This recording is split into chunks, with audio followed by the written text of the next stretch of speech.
Good morning everyone. 8 फरवरी 2024 2:30 पे हुई थी आज की शुरुआत और फिर अपना सेम रूटीन करके 3 बजे के आसपास अपनी पढ़ाई शुरू की। आपको लगता है इतनी सारी बुक्स देख के कि यहाँ पे पढ़ाई हो रही है? बिल्कुल भी नहीं, क्योंकि जब आपके सामने बुकें इतनी सारी खुली होना, पढ़ाई हो ही नहीं सकती। इनफैक्ट मैं तो सबको बोलती हूँ कि जिस भी स्टडी टेबल चेयर पे जहाँ बैठ के आप पढ़ते हो वहाँ पे लिमिटेड सोर्सेज रखिएगा, उतनी ही बुक्स जितनी आपके काम की हैं उस टाइम की।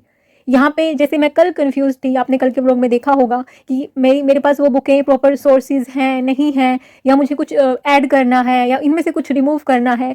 क्योंकि ये जानना कि कितना पढ़ना है, कहाँ से पढ़ाई करनी है, उससे भी ज़्यादा ज़रूरी है कि क्या नहीं पढ़ाई करनी है, क्या ज़रूरी नहीं है।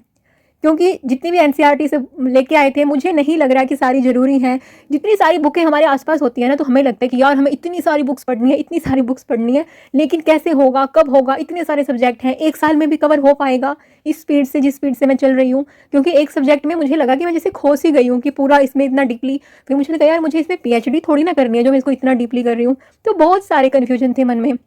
तो वही है यार, फिर थोड़ा-सा अपना मन ठीक करके फिर वापस पढ़ाई शुरू करी कि नहीं अभी ये बहुत देख लिया हमने स्ट्रैटेजी वगैरह, और अभी अपनी पढ़ाई करते हैं। आप में से भी सबके साथ ऐसा होता होगा ना कि पढ़ने बैठे, वैसे मेरे साथ ना काफ़ी दिन से ऐसा नहीं हुआ था, लेकिन अभी 1-2 दिन से हो रहा है कि स्ट्रैटेजी पे ध्यान देना चाहिए ऐसा-ऐसा ना, और फिर बहुत सारी वीडियोज़ देखते हैं, फिर वहाँ से और कन्फ्यूजन क्रिएट हो जाता है। लेकिन मैंने अपना कन्फ्यूजन ना थोड़ा-थोड़ा सा दूर किया है, पूरा दूर नहीं हुआ है, कल तक पूरा दूर हो जाएगा। कल के व्लॉग में मैं आपको प्रॉपर रिसोर्सेज़ बताऊँगी कि हमें कहाँ से क्या करना चाहिए। उस पे मैं डीपली अभी अपनी रिसर्च कर रही हूँ, तो जो भी होगा वो मैं आप सबको ज़रूर बताऊँगी। और आज ना मैं ब्लोअर के बिल्कुल पास में बैठी हूँ, क्योंकि मेरे को ना एंग्जाइटी जैसे हो गई थी सुबह, तो उससे ना मेरे को ठंड भी बहुत ज़्यादा लगने लगी थी। तो मुझे लगा कि थोड़ा-सा अलर्ट भी रहूँगी, इस तरीके से थोड़ा-सा कंबल से बाहर निकल के और ऐसे पढ़ाई कर लेती हूँ। लेकिन फिर थोड़ी-सी ना ठंड लगने लगी बीच-बीच में, तो फिर मैंने ना ब्लोअर बिल्कुल डिम उस पे रखा हुआ है स्लो पे, और तब मैं अपनी पढ़ाई यहाँ पे कर रही हूँ।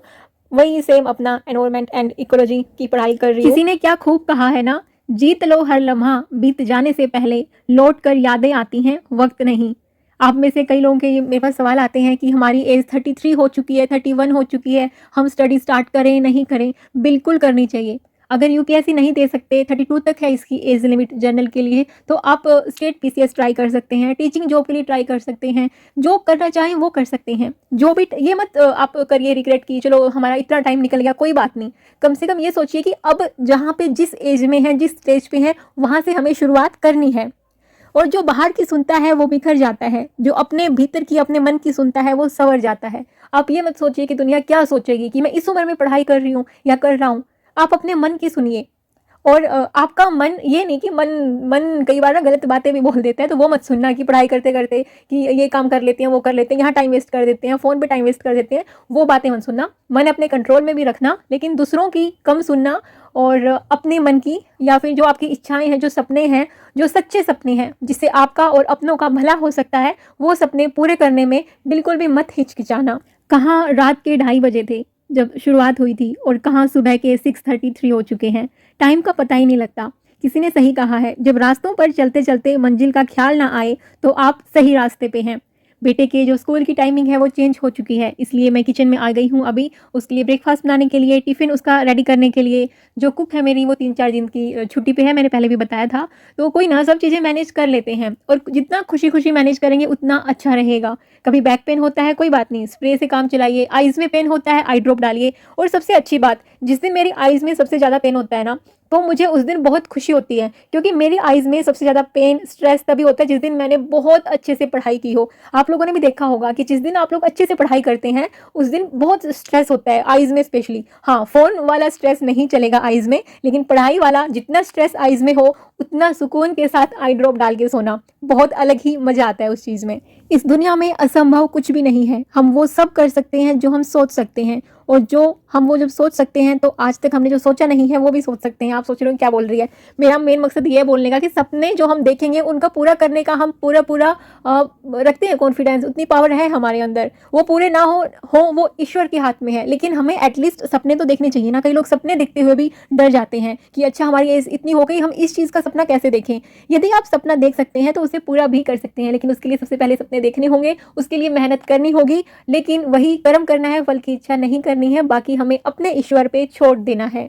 शाम के 7:35 हो चुके हैं, डिनर हो चुका है, लेकिन मैंने डिनर नहीं किया। आज बस मन किया कि कुछ हल्का ही खाया जाए। आज दिन में पढ़ाई भी नहीं हुई, पता नहीं क्यों नहीं हुई, टाइम बिल्कुल भी नहीं मिला। बट ठीक है, जैसे ही अभी टाइम मिला है तो मैं अपना रिवीजन मैंने स्टार्ट कर दी है।